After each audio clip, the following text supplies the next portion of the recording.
Good morning, everyone. We're on day 34 of the Democrat shutdown. Day 34. It's now officially the second longest shutdown in U.S. history. And we wanted to just have a simple exercise with you this morning to go through just a couple of important facts. There is such a staggering amount of gaslighting and false information that Democrats are engaging in right now. And so we thought it would be useful to just this morning, in a very brief and concise manner, separate fact from fiction. So I'm just going to go through 4 false claims that you have heard over and over and over, and just explain once more what the simple truth is. Meredith, let me see the first slide here. Here's the first one. The obviously false claim of the Democrats is that Republicans have closed the government. I've heard them say this myself. You've all seen it in interviews. They're blaming the shutdown on the Republicans, and it is patently absurd. The next slide will show you the simple fact. The obvious fact that everyone can see. It is Republicans who have voted to open the government 14 times. Now remember how this came about. Back in September 19th in the House, Republicans in the House voted to open the government, the clean continuing resolution to keep everything in operation. Every Democrat except one in the House voted to close the government. But we still passed it because we have the majority. And so we sent that bill over to the Senate. And 13 different occasions, 13 times, the Democrats have voted to close the government. Republicans voted yes every time to open it.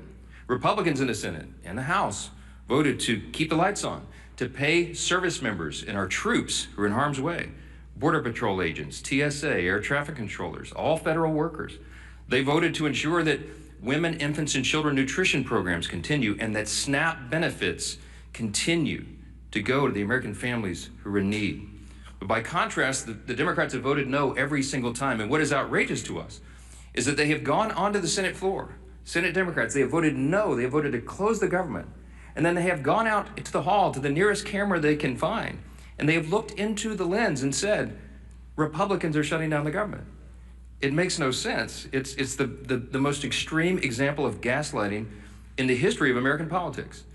And many in the media have allowed them to get away with that. It's shameful. Let me show you another obviously false claim. Obviously false claim number 2 of the Democrats is that Republicans are being unreasonable. Well, here's the fact. Let me see the next one. The fact is very simple. Republicans are refusing to accept the Democrats' outrageous demands. Now, why do we say that? Now, remember, the Republicans passed a clean continuing resolution. It was nonpartisan. It was a simple bill that would open the full government. And we could do that today. If they would pass that today, with 0 strings attached, everything would be flowing again and the government would work. Importantly, remember that we offered that CR in good faith. And why do we say that? Because it was offered after a bipartisan, bicameral negotiation between both chambers. Because you see, you had the appropriators, Republican and Democrat appropriators, who got together and decided they agreed on the need for a short-term CR so that they could continue their negotiations on the full-year funding bills. But this is something Democrats have spoken passionately about and acted upon many times in the past. We've recounted here every day. 13 different occasions in the Biden administration, they passed continuing resolutions. They did it most recently in March of this year when Chuck Schumer, 10 Senate Democrats, including the leader, Schumer, voted for the CR and told us how important that was. The CR that's on the table right now and has been sitting there for 45 days is nearly identical to the one that they voted on in March. But shockingly, this is the big thing. In addition to their refusal to support the CR and reopen the government, the Democrats have had the audacity to also demand something new. They demanded $1.5 trillion with a T in new spending obligations in exchange for the simple funding resolution. They filed on paper in the Senate record back in September, and it still sits there as their counter proposal. They would spend $1.5 trillion of your taxpayer funds. Included in that is nearly $200 billion of taxpayer funds that they want to use to restore free health benefits to illegal aliens. They want to spend billions in wasteful left-wing spending projects in foreign countries on things like LGBTQ plus awareness, in the Horn of Africa, all sorts of things. I could give you a long list, and we've said it here before. They want to spend $500 million to prop up left-leaning news organizations. And shockingly, in that same proposal, as their ransom for reopening the government, they want to cut $50 billion from the rural hospital fund that the Republicans just got signed into law on July 4th. That is the bill that they filed that shut down the government. And every American can see that for themselves. So their claim about Republicans being responsible is laughable. Let me go to the third one. False claim number 3, Democrats are fighting for health care. You've heard this over and over and over. Let me say something very simply about this false claim. It is the Democrats who created Obamacare. It is the Democrats who did that without any Republican votes. It's the Democrats who, by extension, have cost the American taxpayers and people who have health insurance have made their costs skyrocket. It is their policies that made that happen. And so instead of reforming it, the Democrats don't reform Obamacare. They want to subsidize it.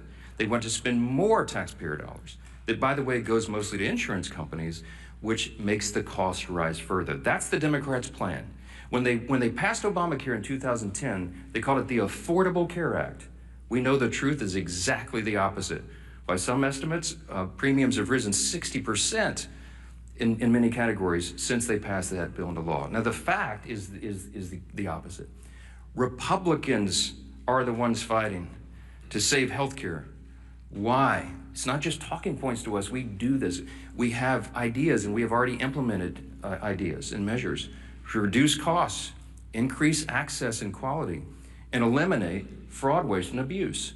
Now, why do we say it's not just a talking point? Why do we say the Republican Party is the only one advancing common sense reform solutions? Because we've proven it. We did that in the big, beautiful bill, the Working Families Tax Cut.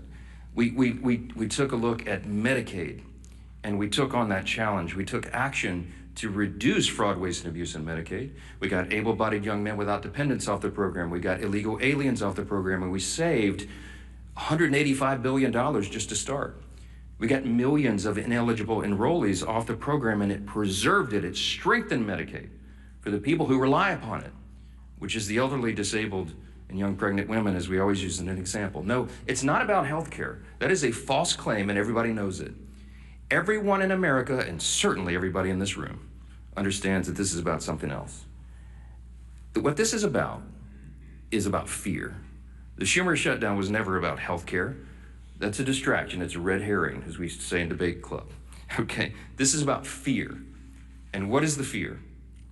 The resolution on the COVID-era Obamacare subsidy issue was always going to be slated for debate in October, November, and December. Everybody knows that, and every Democrat knows that.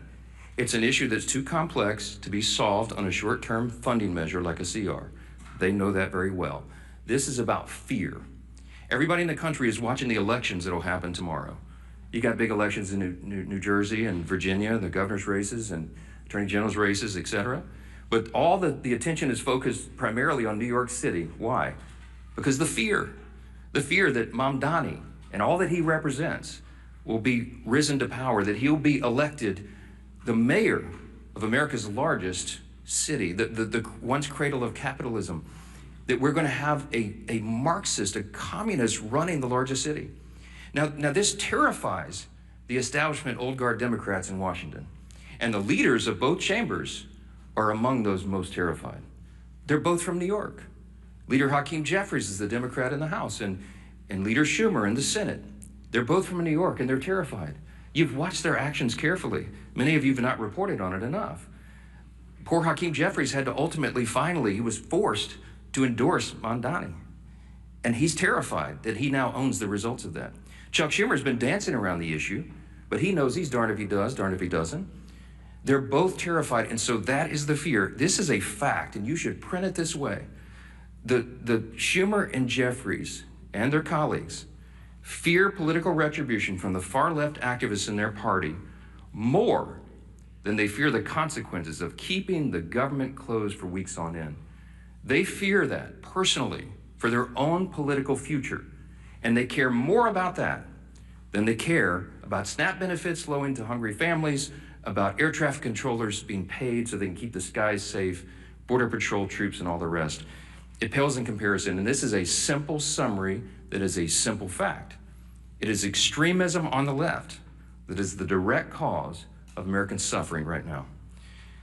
One more fact. The obviously false claim number 4 this morning is that Republicans are responsible for all this pain. It's just a nonsensical statement. It's a nonsensical statement because the fact is very clear.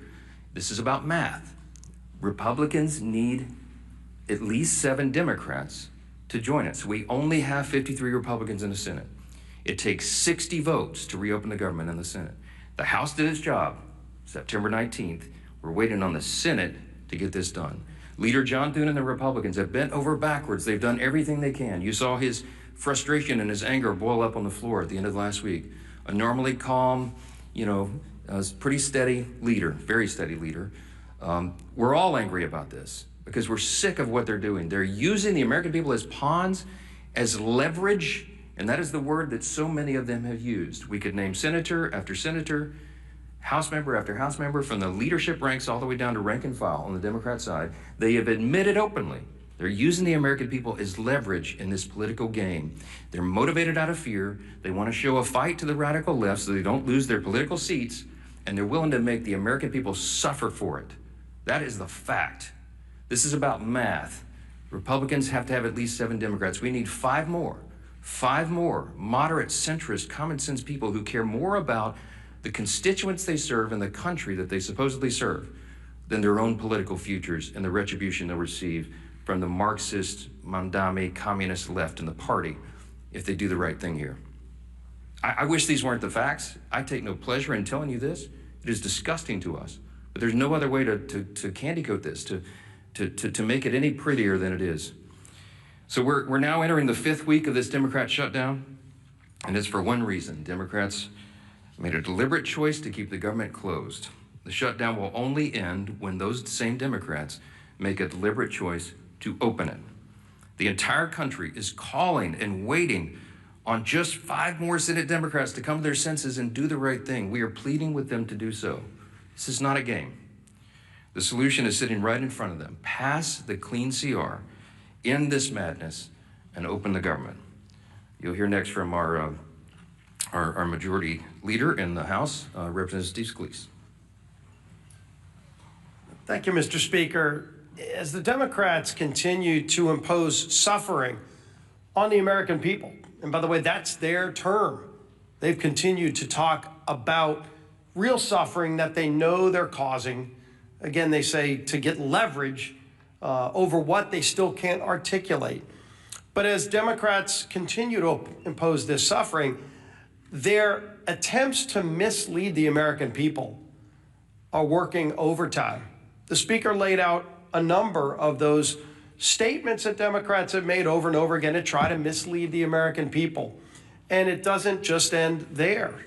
Over the weekend, Chuck Schumer tweeted out, quote, "Republicans have done everything in their power to raise your health care costs and kill SNAP for millions of hungry Americans." Now, Chuck Schumer knows good and well what he said there is not only misleading, it's patently false. I try to give it Pinocchio awards, but I don't want to associate the character Pinocchio with Chuck Schumer in that statement. Let's start with the first half of what he said there. Raising healthcare costs. Who is the party that's done that? The healthcare law of the land, and not sure if Chuck Schumer's been updated on the law, but Obamacare is the law of the land in healthcare.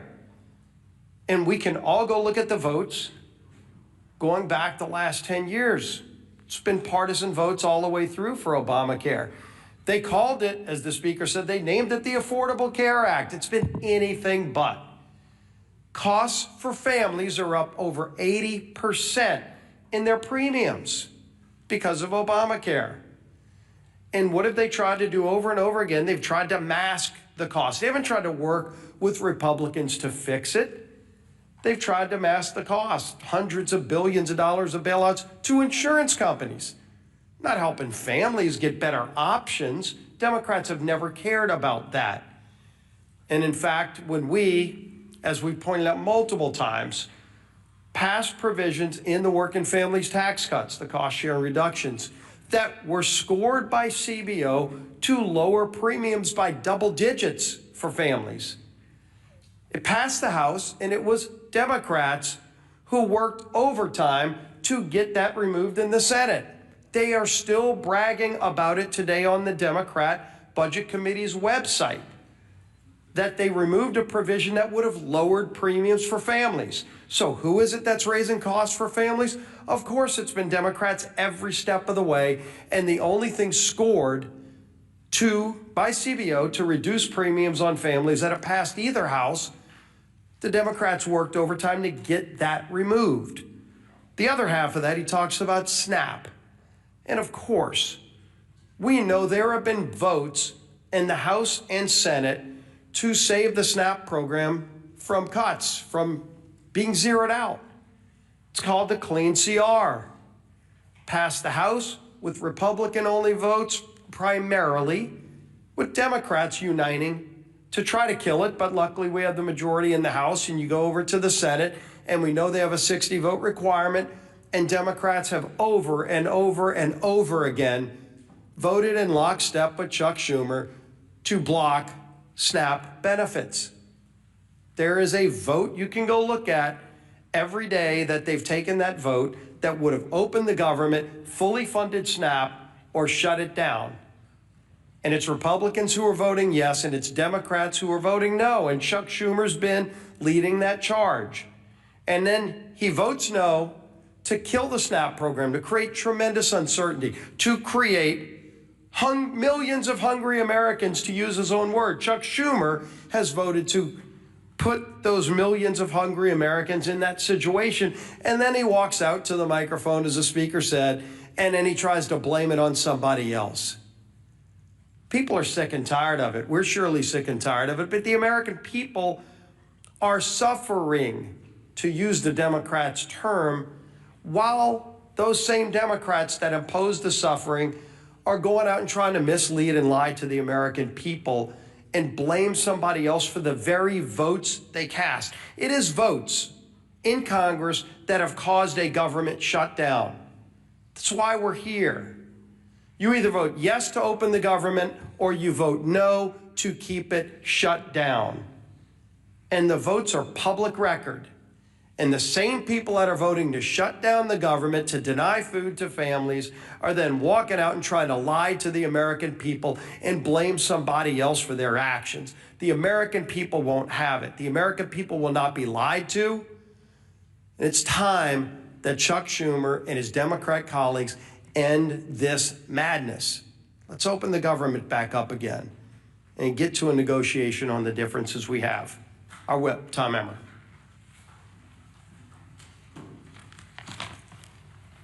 Today marks day 34 of the Democrat shutdown.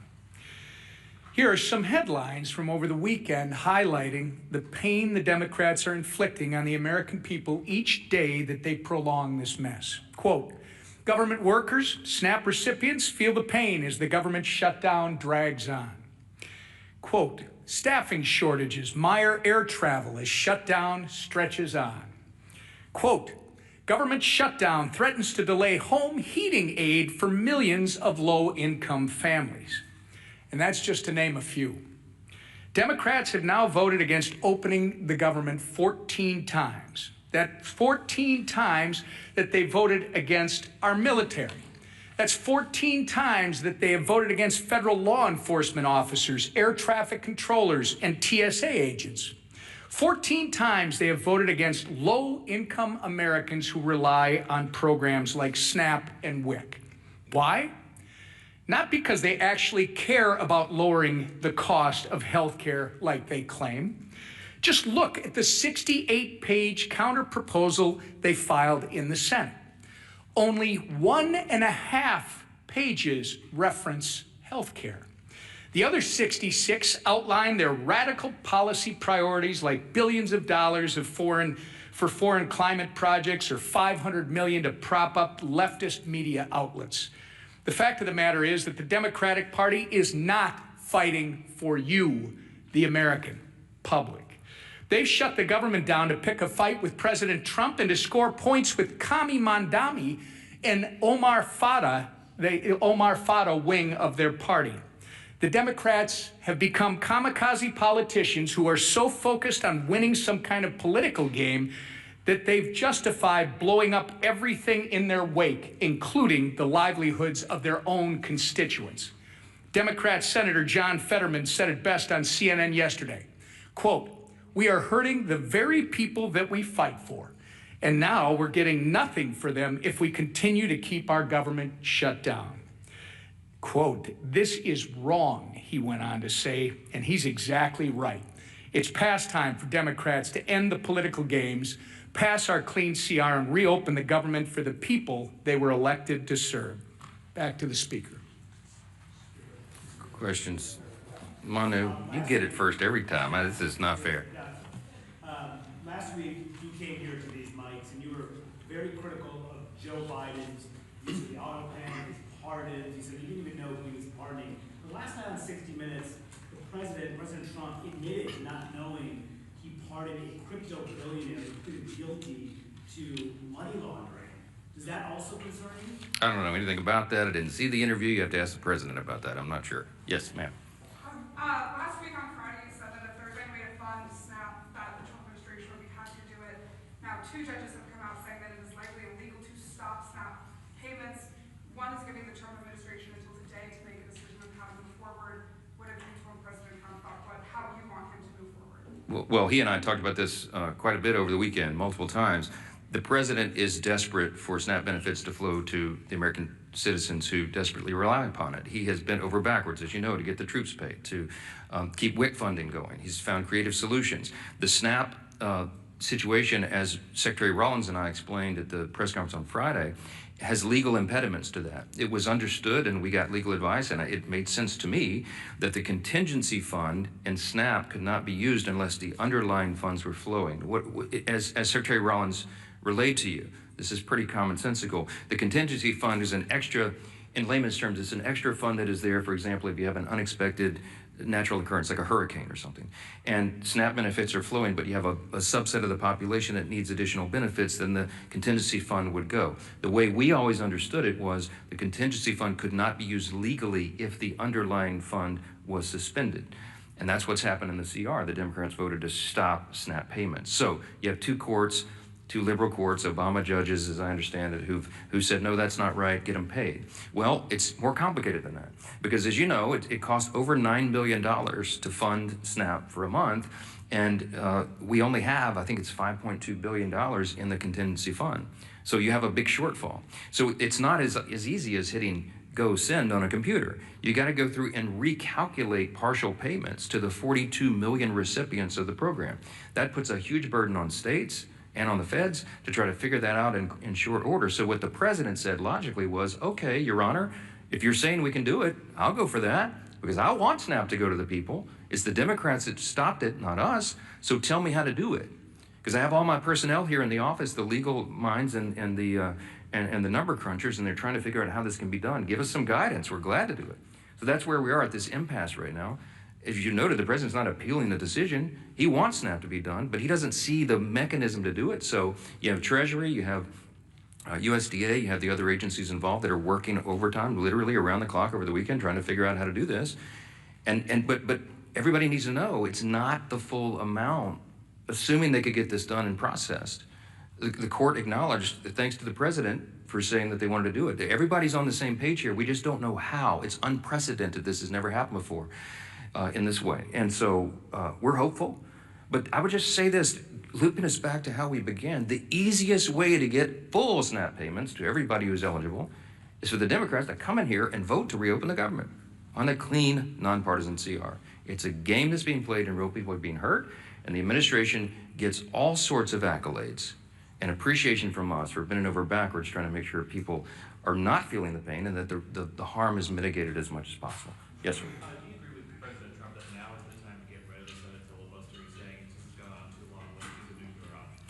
So I talked talked to the president multiple times over the weekend, I mentioned, and of course the filibuster came up. This is a Senate matter. It has nothing to do with the House. Everybody wants to know what my opinion is. I mean, my opinion is irrelevant. I understand desperate times call for desperate measures. I also understand that traditionally we've seen that as an important safeguard. I mean, I obviously shared my thoughts with the president on that.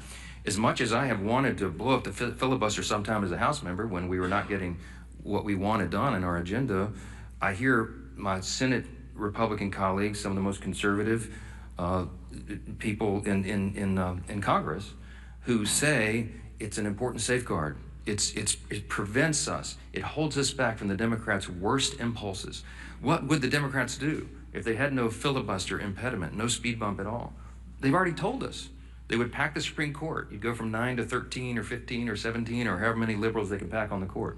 You would have D.C. and Puerto Rico be made into states, which would give 4 additional Democrat senators there in the count and make us a permanent minority. I guess that would be their calculation. You would see massive restriction of the Second Amendment rights. You'd see them federalize elections so they could take over and manipulate things in the red states. I mean, there's a lot of abuses that could come. And so that's the caveat. That's what they're working through. And I speak frankly and honestly with the president, and he's very passionate about this. We're all very passionate. I think what you see in this debate we're having on our own side is a reflection of the anger that we feel, the real desperation that we feel, because we want the government to be reopened. We want to serve the American people as best we can. And any hindrance to that is something that everybody's looking at very carefully. Again, not a House issue. It's a Senate issue, and we'll see how that's resolved. Chad.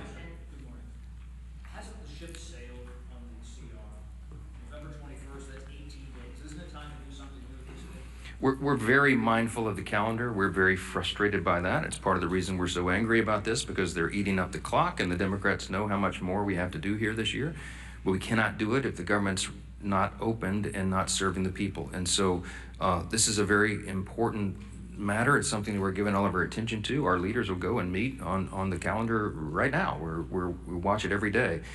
But the simplest way to get all these issues resolved, healthcare, everything else, to get it all finished up for the year, is for them to reopen the government and make sure people are not hurting, instead of Democrats over here playing political games to cover their own backside. I hope the election tomorrow is a change, a sea change in all this. I hope that after everybody votes and they go in their room and they make the calculation that, well, maybe we won't have to hold that line anymore. Maybe they won't punish us. Maybe it won't affect turnout in our states in these elections.